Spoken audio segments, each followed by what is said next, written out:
And welcome. Let's begin with our top story. A ripple effect from the war in West Asia could be felt thousands of miles away in Africa. The wealthy Gulf states have been dragged into the war between US-backed Israel and Iran. Tehran has launched retaliatory attacks on Washington's allies in the region. Behind closed doors, Gulf leaders are urgently re-evaluating their strategy as the conflict escalates. According to media reports, Saudi Arabia, the UAE, and Qatar are weighing the staggering costs of a prolonged regional war. The war has disrupted energy supplies through the Strait of Hormuz. It is a crucial waterway through which a fifth of the world's oil and gas passes. Qatar has suspended the production of liquefied natural gas after a drone attack on its main LNG plant.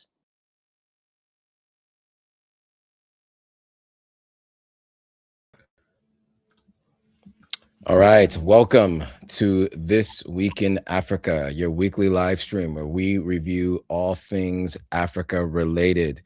There are a number of stories we'll be going over today, and specifically we will be continuing the discussion around the disruption across the continent based on this war between the United States and Iran and other parties. But before we get into today's stories, we like to start with introductions. So I'll turn it over to my co-host before I introduce myself. Hello, everybody. My name is Gloria Ayo. I am the founder of Diaspora Station, where we basically bring talk about things that affect Africans in Africa and throughout the diaspora, from a cultural, historical, current affairs angle, whatever you will, whatever you're interested in, we got. But I do enjoy, the ability to actually analyze current affairs with Joe Hotagwa every week. So definitely happy to be back. All right. And I'm Joe Hotagwa, the founder of Authentic African. What we do is we help people visit, move, and invest in Africa. And so we spend a lot of time talking about the news of the day on the continent because it's important to know what's happening in the place that you might be moving, visiting, or investing in. So we meet every Thursday at 10 a.m. Eastern Standard Time to have these discussions. So we are a little late today, and that's on me. It's been a busy week this week. So I appreciate you all joining and being involved in the conversation. Please feel free to comment. Let us know what you think of the stories as we go through each one and we talk about what we see as the impact on the continent. And then, of course, share your thoughts and your opinions as we go along. And let us know, of course, if you guys can hear all the videos. Give us a thumbs up if you can hear us and you can hear the videos as we go through the stories. So specifically, the stories today is really we're talking about, the U.S.-Iran war crippling basically the continent of Africa. Billions lost, 16 billion in gold trade risk, fuel shortages, as we kind of alluded to in the opening video, and a number of other stories from the U.S. sanctioning Rwanda, African Lens platform being shut down, which Gloria will speak to that a little bit, and then the Mehdi Hasan interview, viral political interview, and then also Sudan accusing Ethiopia of allowing drones to be launched from its territory. Then there's some news from around the continent that we will review. So before we get back into today's stories, just a little context for what's been happening in East Asia or West Asia, excuse me, and how it's been impacting the continent of Africa. So as was mentioned in that video, the US-backed Israel and Iran war is intensifying. The shockwaves are reaching far beyond what we now are calling West Asia, threatening to derail Africa's economic future. So we mentioned the close of the Hormuz Strait, which obviously is a major fuel production pipeline and really is where a number of African countries get their fuel. So we'll speak to that. There's also implications in gold trade and investment on the continent. What I do think is important, though, is to talk about how it impacts Africa, right? Because so many people are talking about the war, and you know, obviously there's tons of loss of life in the region, and you know, obviously we our thoughts and prayers are with the families there. But because this live stream is about the continent of Africa, we do want you all to know how it could impact you as you're deciding if you want to move, visit, or invest on the continent. As of right now, travel to the continent has not been halted generally. So people in many places are traveling to the continent, at least from the United States and in other parts of Europe. I think where the challenges are is if, you know, you have to fly through the Middle East, that's where it's been disrupted. And we will at some point look at flights and things like that and see how that's impacting things. But okay, we heard a little bit about the general impact. We do want to jump into the disruption, the airspace closing, threatening the $16 billion gold trade in Ghana. So if you guys aren't aware, Ghana's gold industry, valued at billions, faces, threats due to the conflicts that are happening in West Asia, right? Because it's disrupting air travel, particularly to Dubai, a major refining hub. So one of the things that we talk about all the time on the continent is that we take our raw minerals, send them somewhere else to be refined. This is an example of the disruption in the pipeline for gold trade, because the continent of Africa doesn't refine the gold enough itself, and it gets refined elsewhere. Dubai is one of the major refining hubs. So airlines have reduced flights, creating uncertainty for gold shipments. So Ghana State Agency Goldbod is preparing backup plans as air traffic declines, prioritizing emergency cargo over gold. So currently shipments do continue, but ongoing disruptions for many or may force Ghana to explore alternative routes like India or China, potentially increasing its cost, obviously because of the distance it would have to travel versus Dubai. So we will play a video and have some commentary on the other side. Now, Ghana's gold industry is worth billions of dollars, but the war in West Asia is now threatening that supply chain. The conflict is disrupting the airspace around one of the world's biggest gold trading hubs. For years, much of Ghana's gold has been flown to Dubai for refining. But the ongoing conflict involving the United States, Israel, and Iran has disrupted air travel across the region. Drone threats and military activity have forced airlines to reduce flights.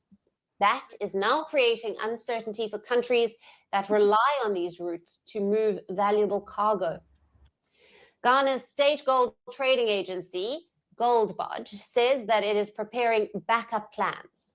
For now, shipments are still moving, but officials warn that if airspace disruptions continue, Ghana may have to reroute its exports. The concern is simple. Most of Ghana's small-scale gold production is exported through Dubai for refining and trade.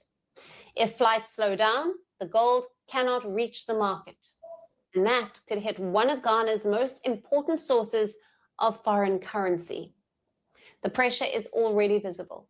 Air traffic through Dubai has reportedly dropped sharply as airlines avoid conflict zones. Priority is being given to passengers and emergency cargo like medicine. And because of that, high-value shipments such as gold could face delays.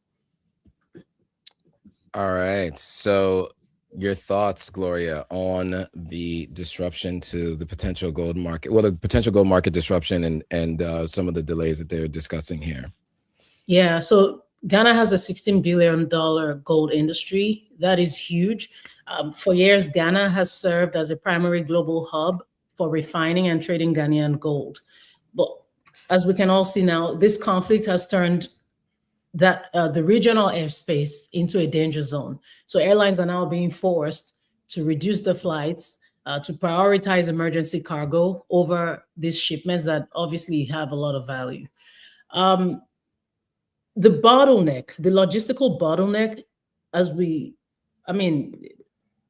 everyone can see how this is now threatening gold, which is one of Ghana's most vital sources of foreign currency. And officials are now scrambling for backup plans. You know, they're considering alternative routes to refining centers in India, maybe China. But all that, even that alternative plan is going to come with increased transportation and insurance, which could actually diminish the returns on this gold. So that, even that is not necessarily guaranteed to, you know, bring them profit, at least not the profit, not the scale at which they were profiting prior. But there is an irony here that I think may have a blessing. I mean, obviously, the first one is the fact that our officials, our government officials, need to really prioritize trading regionally, trading continentally, instead of taking things out of the continent. You know, this is an opportunity. And this is why, you know, Joe, we've hammered on this several times, why we need to prioritize creating infrastructure that will enable us to trade among ourselves first. I'm not saying we can't have partnerships outside the continent, but when we prioritize ourselves, every single country in Africa, I don't care which country, I don't care if it's landlocked, I don't care if they have a lot of drought, every single country in Africa has immense potential. Now imagine if our leaders begin to prioritize shipments among ourselves. You know, they say a priest has, or a pope has no honor in his own home, or a priest. We have seen ourselves finish, as we like to say in Nigerian parlance. You know, like, oh, it's just Togo. I don't need to do anything. Togo has nothing to offer me. Let me keep my eyes on those big countries outside the continent. That's what you think. But just imagine when we start understanding that under the ground, each country in Africa is far wealthier than these countries you run to. Once we start having that mindset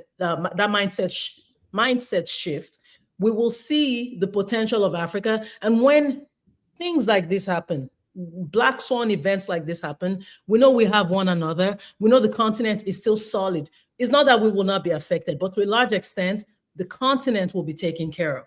Another opportunity that I see here, when we're talking about informal channels, you know, when we're talking about smuggling networks, now because of what's going on in the Middle East, they actually get affected. So hopefully more formal channels are able to thrive, and this will force that gold trade into these formal channels, and these informal channels, you know, remain on the back burner, as opposed to just all this smuggling that's happening to Dubai and all these countries that, you know, throughout the continent.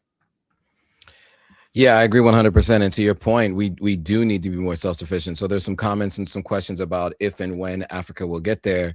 And, you know, I think things like this will probably force Africa's hand, right? I mean, we saw that, you know, obviously the stoppage of aid to the continent in large part, many of the NGOs on continent have had to find alternative ways to raise funds. There's been, you know, alternative means for shipping of these things. Now, what we have seen is, at least in terms of fuel, there's been the refining of fuel happening in Nigeria, right? Nigeria's government actually opened a refining plant, an old one that had been closed in the 70s, if I'm not mistaken.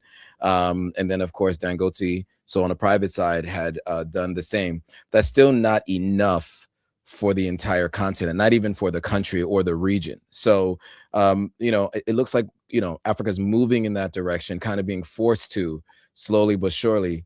But it's going to take a while for the continent to move into the world of manufacturing the same way that China has. I think China did a good job of doing that throughout the 80s and the 90s. And they've become kind of the hub for global manufacturing for a number of different things. And I think, you know, I'd love to see Africa get there, but I think also a big part of it is all of us educating ourselves, and those who have those skill sets, bringing those to the continent. It's going to require human capital like us, and not depending on governments, because governments move slow. And we've just, I mean, from what we report on here, we know that it's an unlikely scenario in the near future. It's going to require people. Now, of course, you sometimes need incentives from governments, but I think overall we all benefit from doing so. The reason why refining needs to happen on the continent is because refined goods, you can charge a whole lot more for them than you can for the raw goods themselves, right? And so, you know, I think that that's an obvious need, and we're not there yet, but I think we're kind of being forced in that direction. Now to moving on to the concept or the conversation around fuel, specifically the escalating war in between U.S., Israel, and Iran actually is having an impact in East Africa as well, as they're bracing for a severe energy crunch. Nairobi is currently tracking a critical fuel tanker that was scheduled to load in the Red Sea, a shipment vital to a nation that lacks domestic refining capacity and relies almost exclusively on Gulf imports. So the conflict has effectively paralyzed the Strait of Hormuz, as you guys know, because it's been shut down, driving up oil prices and forcing many vessels to undertake costly routes around the Cape of Good Hope. While Kenyan regulators insist current strategic reserves can buffer the immediate shock, experts warn that prolonged instability poses an existential threat to the region's economy. So with the port of Mombasa serving as a lifeline for Kenya's neighboring countries, including Uganda and South Sudan, the successful arrival of the tanker is no longer just a local concern. It really does concern a number of different countries. So we will play this video and have some commentary on the other side.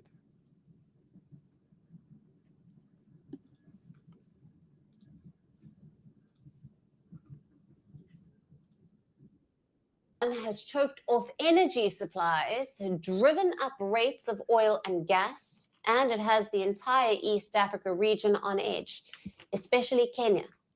As Africa prepares for fuel supply shocks, Nairobi is cautiously tracking a fuel tanker expected to load in the Red Sea. It will be carrying petroleum products from West Asia. Now, according to a media report, Kenya has said that if the scheduled cargo does not load due to the ongoing war, authorities will be concerned. Now, why is this so critical? It is because Kenya lacks fuel production facilities and it relies almost exclusively on the Gulf for refined petroleum. Nairobi sources fuel through government-to-government deals with national oil companies in Saudi Arabia and the UAE. Fuel tankers coming from West Asia must navigate the Red Sea to reach the port of Mombasa. The port serves as the primary energy hub for not just Kenya, but also for Uganda, Rwanda, Burundi, the Democratic Republic of Congo, Tanzania, South Sudan, Somalia, and Ethiopia. So this is not just about a single fuel tanker. It's about how the war between the US, Israel, and Iran has put Africa in a tight spot. All right, we will leave it there for now. Gloria, your thoughts on the fuel shortages and the potential, even though as was mentioned, there is oil reserves, but obviously that's limited and it's not, it's not available in perpetuity. So your thoughts on the impact on not just Kenya, but as you mentioned, as mentioned in that video, all of the countries in the region. Yeah, and of course, the Kenyan government, as you pointed out, has assured the public that strategic reserves are sufficient until April. But there is a psychological and economic toll that's already mounting. We cannot deny the fact that just psychologically, nobody wants, when you're talking about fuel, the importance of fuel. I'm Nigerian by heritage, and a country like Nigeria, we know that when fuel is pricey or when fuel is unavailable, it affects a ton of things because we don't have good power supply to begin with. But back to Kenya, the Energy and Petroleum Regulatory Authority is navigating what you call a hard market, where reinsurance costs for tankers entering the Indian Ocean spiked due to the proximity of the conflict. And we have a multiplier effect as a result, because if it costs more to insure a ship, it costs more to transport the fuel, which eventually manifests as higher prices for super petrol and diesel in Nairobi. And it's not just a transport issue. And now I want to speak across the continent. As I said earlier, fuel prices dictate the cost of everything, from the electricity used in manufacturing to the irrigation pumps on small scale farms. We keep what comes to mind is, you know, an incident that happened in 2008 and even 2022, where we had global price spikes. And as a result of this, we had high inflation, we had suppressed GDP growth. So what's happening in Kenya, that, you know, Kenya's stance has always been the government to government deal with Gulf suppliers. And now with what's going on with Saudi Aramco, Qatari facilities themselves, now they're all coming under drone fire, even with these bilateral agreements that were in place. But those agreements are now being tested. But I think most importantly in all of this, and it goes back because I'm always, or at least I like to be solution driven. This is all about energy sovereignty. The fact that countries across Africa, such as Nigeria, the so-called giant of Africa, a country like Ghana, a country like Kenya, Egypt, the fact that oil producers are still facing fuel hikes because they lack sufficient domestic refining capacity is actually what really needs to be focused. This is the conversation we need to be having across the continent. 100%. And you're seeing some of this already today. I've heard prices as high as $6 per gallon in countries like Sierra Leone, you know, where all of its fuel is imported, right? There is no domestic fuel production in any way. So not coming out of the ground, not refined, all imported. So you know, this has large scale impacts. And to your point too, especially in countries that have sporadic electricity, many people use backup generators as a way to keep electricity going. That requires the same kind of fuel you put into a motor vehicle. So that now reduces the amount of electricity that people will be able to have when there already is, you know, electrical shortages across the continent. So we do anticipate seeing broader impacts and effects on the continent as time goes on. So, you know, I mean, as mentioned earlier, you know, there's a lot of questions about why don't we refine this ourselves, and that's the hope for outcome of something like this, that people begin to think through how we can refine on the continent ourselves and not be so reliant on you know, on you know, external imports. The thing is that in terms of oil, I don't know enough about the amount of oil produced on the continent that it can that it's enough to be able to supply the entire continent. There are many countries that import oil, many large ones, including the United States, which has large oil reserves in oil itself, refines it itself, etc. It still also gets it many times from other places. And so, you know, it really depends on your usage, right? And the continent is very big. And I think that, you know, I think another challenge with the continent of Africa is much of it, the oil refineries, not the refineries, but the oil, yeah, the fracking and the way oil is being procured is mostly done by private companies, not African owned. So even that's still going to be a challenge, right? In Nigeria, you have major African brands, but across the continent, you have many European and US brands that are involved in the oil extraction from the ground. So it'd be very hard even to refine it anyway on the continent. So there are many challenges involved in getting to be more self-sufficient in the oil sector. Yeah, I think that that's something that we'd love to see, but there are many steps that have to happen in the meantime.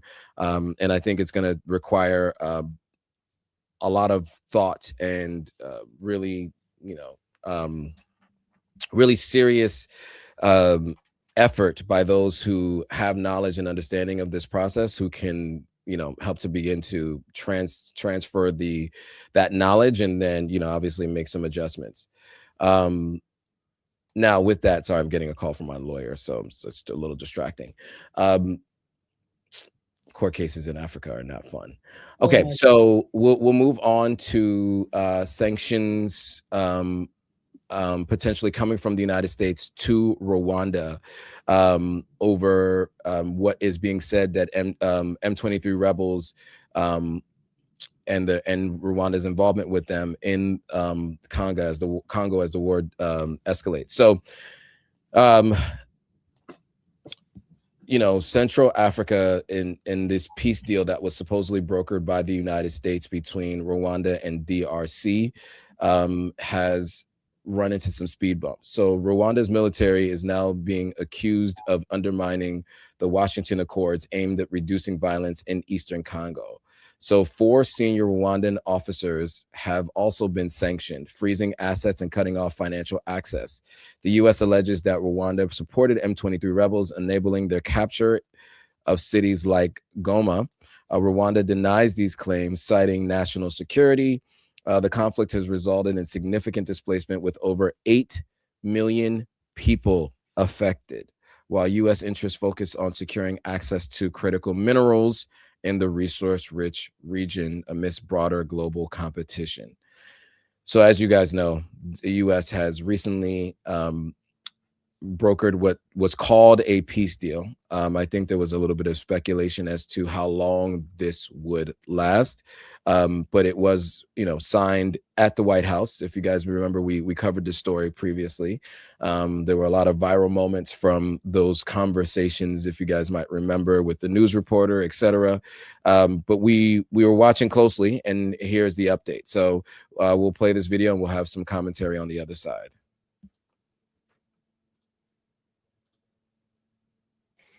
Donald Trump has branded himself as President of Peace, but in Central Africa, a peace deal brokered by him is now under strain, and his administration now turning the heat on a partner it has backed for years. The United States has imposed sanctions on Rwanda's military, accusing it of undermining an agreement meant to calm fighting in eastern Congo. 4 senior officers have also been placed under sanctions. Now, the measures freeze any US-based assets and cut them off from the dollar-based financial system.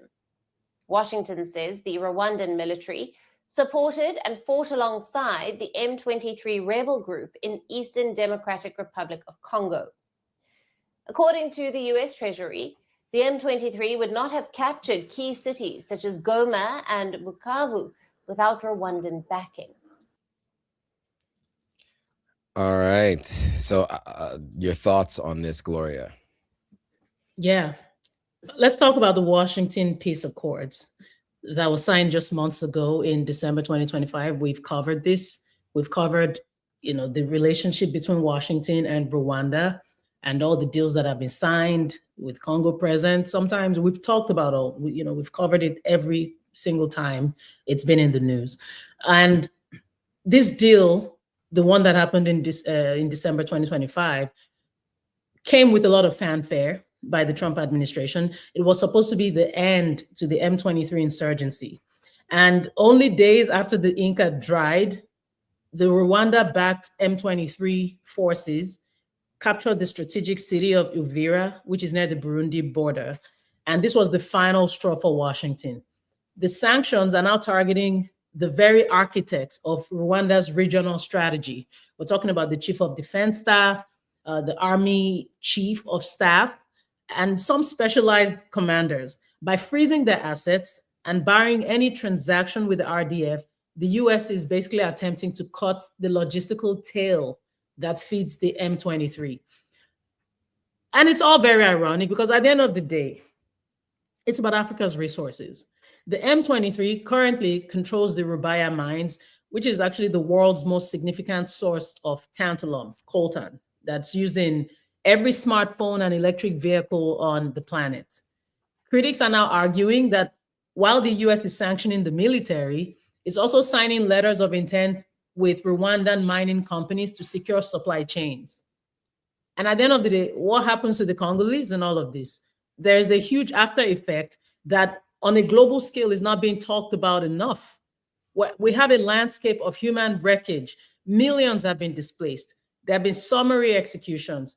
There's been systemic looting of sovereign wealth. So now it's about Rwanda, or rather it's about Congo. We know Rwanda, you know, there's still remnants of what happened in 1994. And for Kigali, Rwanda. This is justifying what is happening in Congo.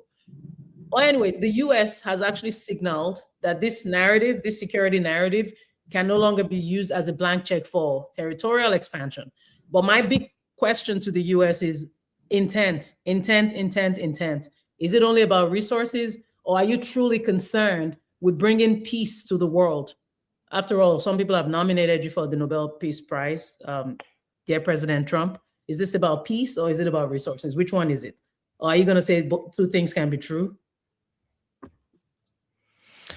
Yeah, and I'll say historically, right, the United States has used peace as a way to describe their involvement in other places. I will leave it at that in terms of that particular topic. But as far as the conflict itself, you know, obviously there's been continuous denials by Rwanda in terms of training the M23 rebels, right? There's been all kinds of third-party groups have reported on this throughout the years. We've talked about this on many occasions. You know, there is a lot of pretty credible evidence to the fact that they, you know, are allegedly tied to M23. I don't think that most people around the world at this point even deny that fact. There are people who do, but generally, I think people are pretty much under the belief system that it is, you know, Rwanda backed. We do know that the president of Rwanda himself, Kagame, did say that majority of the minerals, legally or illegally, coming out of the DRC come through Rwanda, or a significant amount of them. And what he said maybe about 2 years ago was, don't point the finger at Rwanda, point the finger at the end destinations where it's going. He mentioned Europe, he mentioned Australia, he mentioned other parts of the world. And so at the very least, it's clear that from their perspective, they know that it's coming through their country legally or illegally. The question is how it's getting there and their involvement in the process, which I think, you know, all reports lead to the fact that they are heavily involved. You know, although we had our doubts of whether or not this peace treaty would stand or stay, as many don't really last that long, we were hopeful. And unfortunately, of course, as you mentioned, almost immediately after, there was, you know, more agitation, and it continues. We will see if sanctions have any impact whatsoever. They tend to not often have that big of an impact, but we'll see. We'll see. I mean, at this point, I think there's not much you can do to kind of stop it. It's already gone this far, right? They've already taken over major cities in the DRC, many major regional areas. It's very tough to sanction a few people in one country when the other country has already been taken over by these folks. And many areas of this country, another country has been taken over by some of these folks. So, you know, we'll see. We'll see if these sanctions have any impact. We will continue to follow this story as we have been throughout the years. And we will keep you guys posted. All right. In the interest of time, I know we have a couple more stories that we want to definitely cover.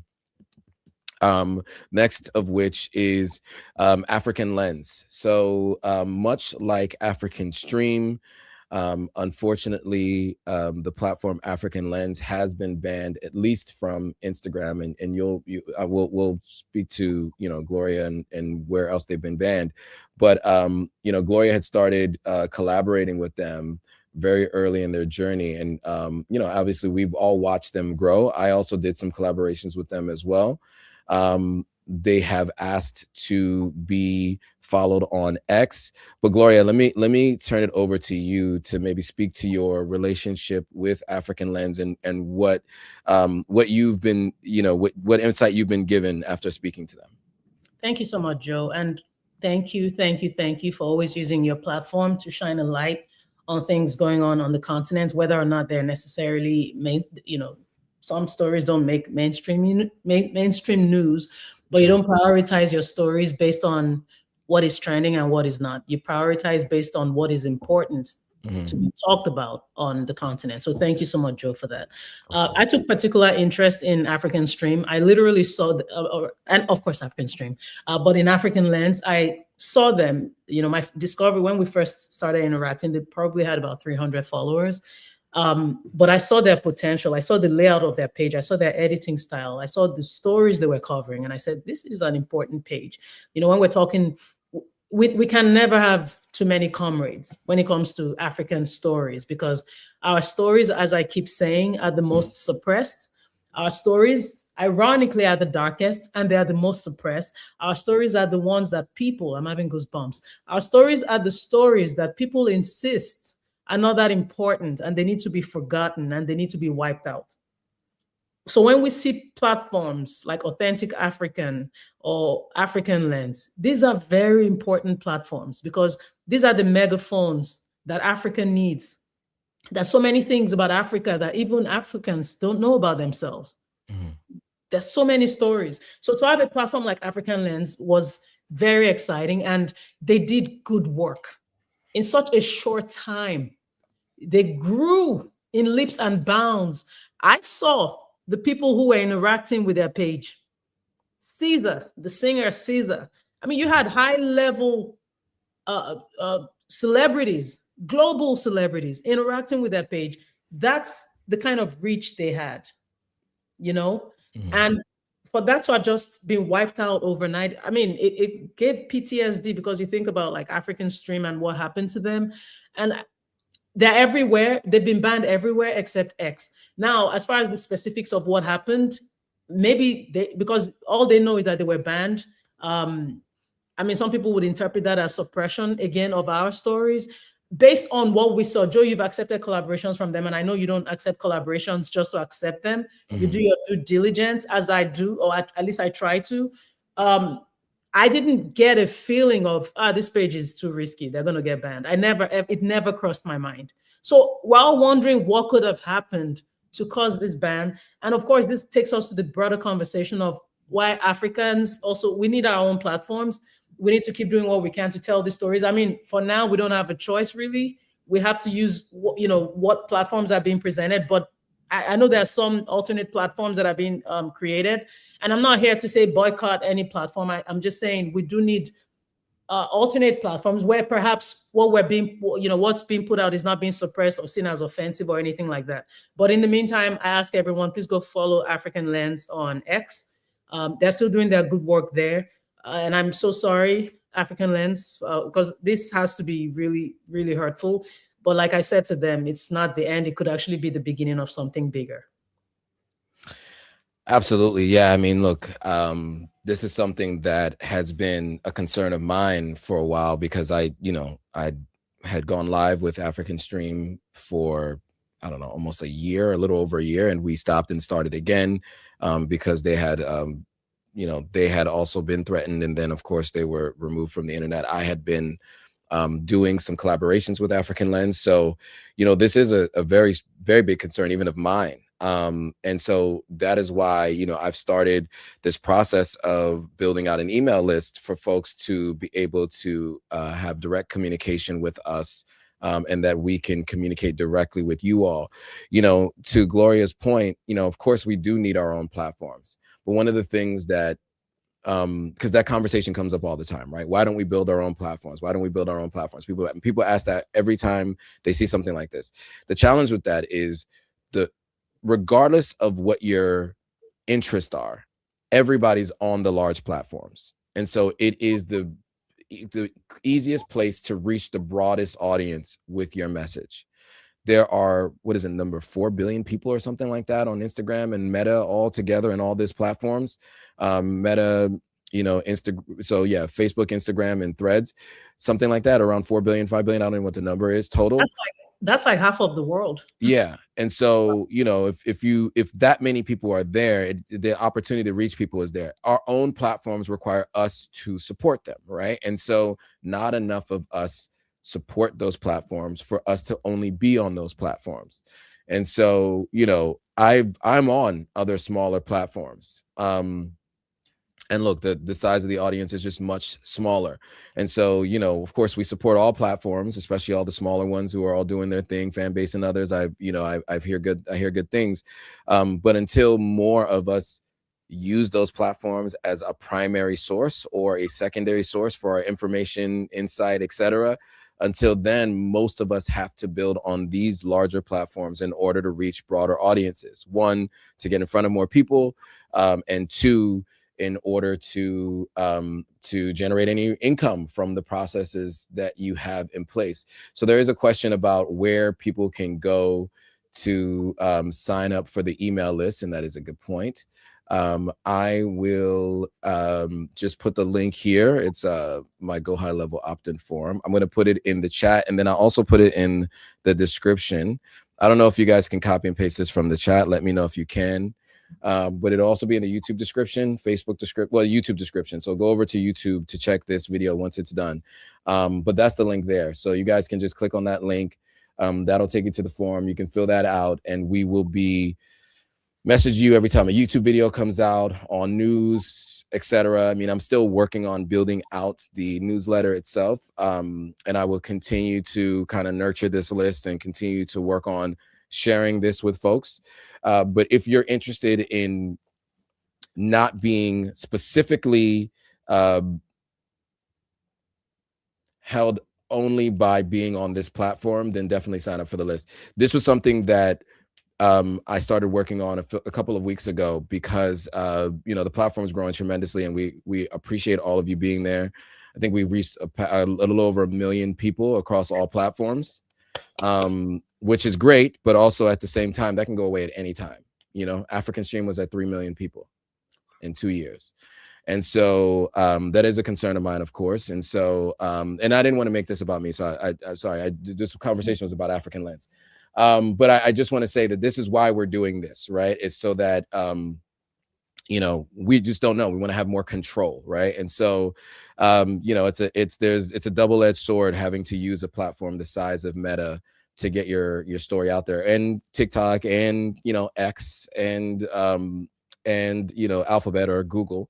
We're everywhere, right? But we also know that any of those platforms at any time can take away this audience, and so we're working to try to build that outside of social media. So I hope that African Lens is able to rebrand and come back, and also find out what exactly happened, because to your point, I'm not sure what exactly happened.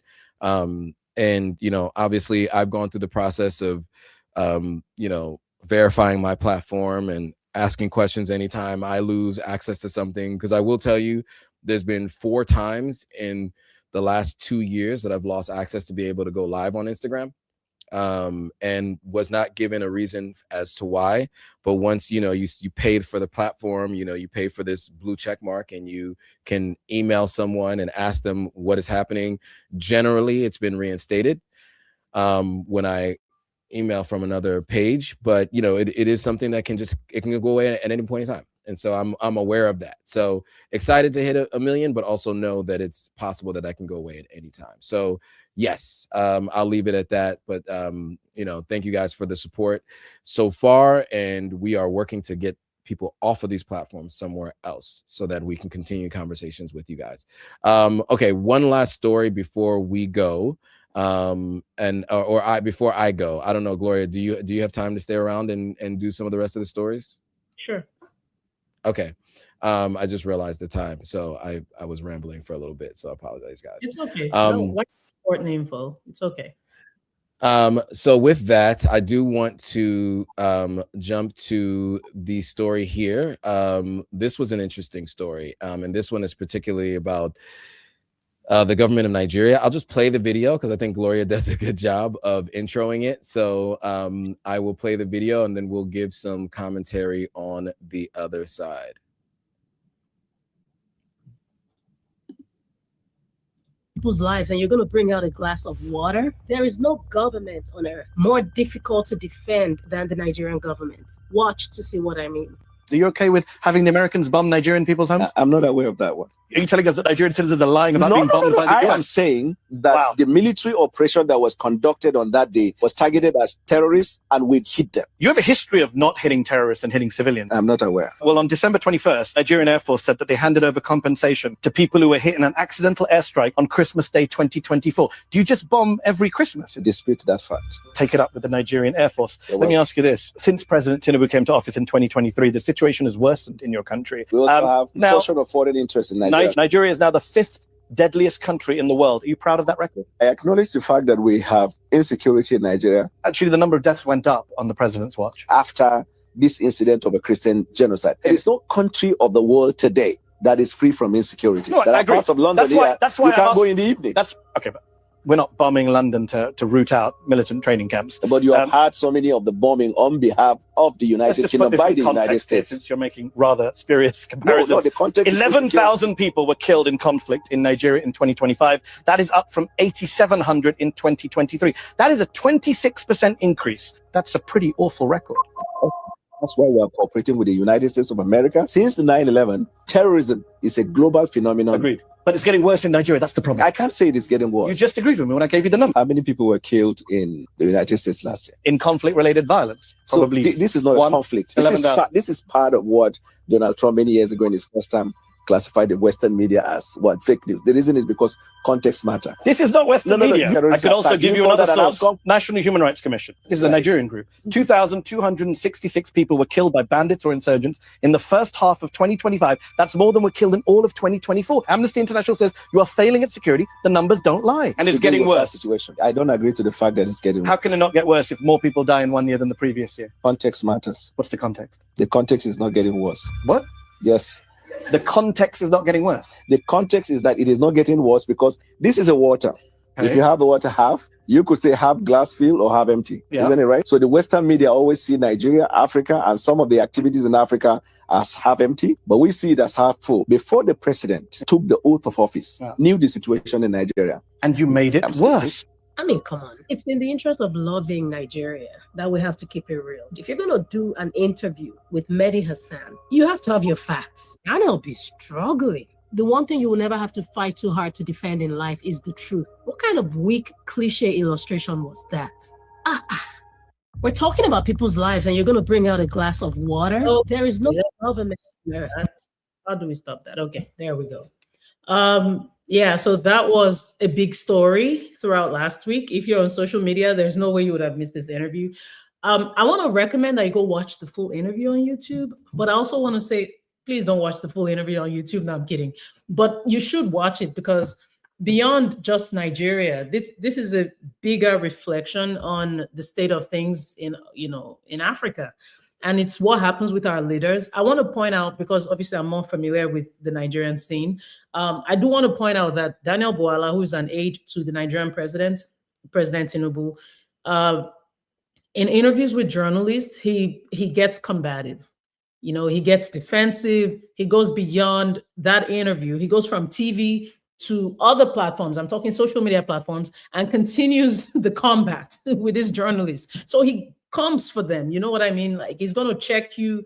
I mean, he can be quite convincing. Don't get me wrong. He has a way with words.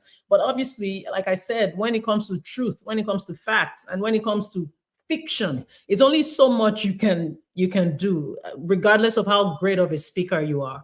And to be on a global stage and have someone like Mehdi Hasan ask these questions, and some people have tried to make it an issue, the style of his questioning, and Bwala himself has even argued that Al Jazeera did not prepare him enough. They didn't send him questions. You want them to send you questions to answer. If you're defending the truth, why do you need to see what the questions will be? Is it to give you enough time to prepare your lies or whatever is the case? But it just was a very interesting juxtaposition when you think of how this man responds to journalists, and dare I say, how our leaders respond to journalists on the continent, how they treat our own people, our own journalists, and how they respond abroad when you cannot argue with facts. Mehdi Hasan is not in any way Nigerian. The platform was not a Nigerian platform, definitely not a Western media platform, as Bwala tried to suggest, and of course Mehdi Hasan corrected him. But yeah, that did happen, and if you have the chance, go watch the full interview. It will blow your mind, because that clip I responded to, I hadn't even seen the full interview, and I had that response. And when I saw the full interview after that clip, and my mind was blown even bigger than it was that time, that just from that one clip that I saw. But anyway, moving on to just, headlines happening throughout Africa. In your own time, you can do more research on that to see exactly what's going on. Ghana is granting citizenship to 150 people. I know at one point they paused the interview. I mean, the citizenship they were given, I think we covered something like that. And now they're granting citizenship to 150 people. I'm sure Joe has talked about this. You can check out his other lives because he's very familiar with the citizenship path in Ghana, at least much more familiar than I am. And if you have any interest in that or to see how that works, you can go check out Joe's lives. And if you want us to talk about that at some point, please comment below and I'll let him know so that we, go into more details on that. Great news on the continent. Miami Heat center Bam Adebayo delivered a historic performance by scoring 83 points in a 151-29 victory over the Washington Wizards. He's part of the Miami Heat. This man actually made history. I think he's only the second person in history to have this many points in one night in a 151-29 victory over Washington Wizards. That is amazing news. Another thing that happened, another Nigerian bodybuilder, Chinedu Andrew Obieke.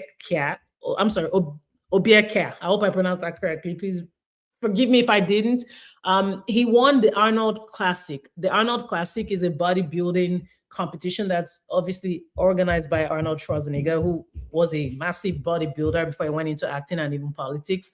But Chinedu took home a massive $750,000 prize after such an incredible performance. I mean, I was watching this man flexing his muscles like, he really did his thing and definitely deserved that win. And it was so interesting how during his interview, he said, oh, that's not a lot of money, and then he started saying all these really inspirational things about things that are actually important in life. And I found a lot of inspiration in that. And there was one comment on the platform that posted that video that I saw that I wrote, wow, imagine if this was his full-time job, because he was only doing this as a passion, he said. He was just doing it on the side. And to win something like that effortlessly is very impressive. There's a documentary on Arnold Schwarzenegger's story on Netflix that I saw some of it. I haven't finished it, but just to see his history as a bodybuilder and how he was so interested in that, it was very interesting, watching somebody else, specifically from the African continent, also embodying that and walking that same path. I just thought it was really interesting. In Guinea, the president has been missing for weeks. Mamadi Doumbouya, of course, his aides have said, he went maybe for some quick medical check or something. You know how these things go, where our leaders disappear for weeks. We've had, at one point in Nigeria, for instance, not to make it about Nigeria again, but at one point in Nigeria, both the president and vice president were not even in the country. And it's like, who is leading the nation right now? Do you get what I'm saying? But this tends to happen more than it should, which is actually disheartening, where our leaders just disappear. What we would like to work with is transparency. Transparency, keep it real. Perhaps you're trying to hide the fact that maybe you're not in great health, perhaps, but at least be more transparent than not. For leaders disappearing, it's not news in Africa, but it should not be okay. Cocoa price crash is hurting West African farmers. We just thought we should put that out. FYI, let's do what we can to support our cocoa farmers. Of course, we know even though the demand for chocolate globally may have reduced or cooled down some, and that's part of what is actually causing a ripple effect. And of course, with what's going on now in the Middle East, we know that could actually heighten it. But just keep these West African farmers in your thoughts. ShopRite shut down operations in Nigeria. This one was very scary, really sad. And again, there are things going on globally that we might say, we have no control over. It will affect all countries.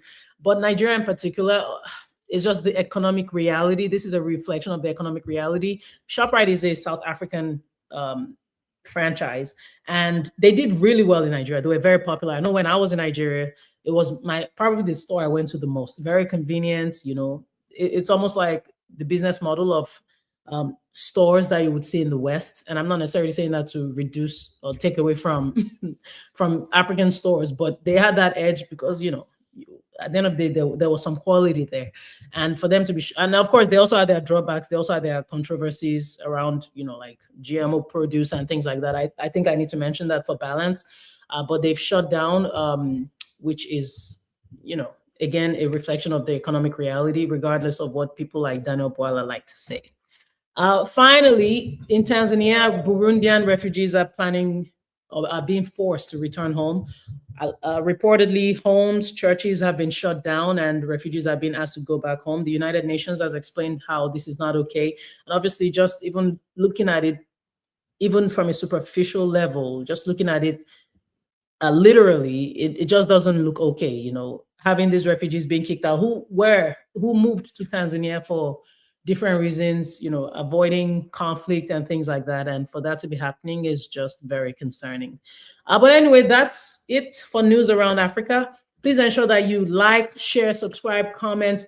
The email list that Joe pointed out is still being displayed, but you can go into the comments so you can copy and paste that link directly. I think you should be able to copy and paste, but get that link and, you know, respond to it so that we can build our own thing. In case you missed it, we talked about African Lens being shut down. We've talked about how African Stream was shut down years ago, and, you know, the effect of that. And at the end of the day, we just need to build our own thing, and having an email list is one step towards that.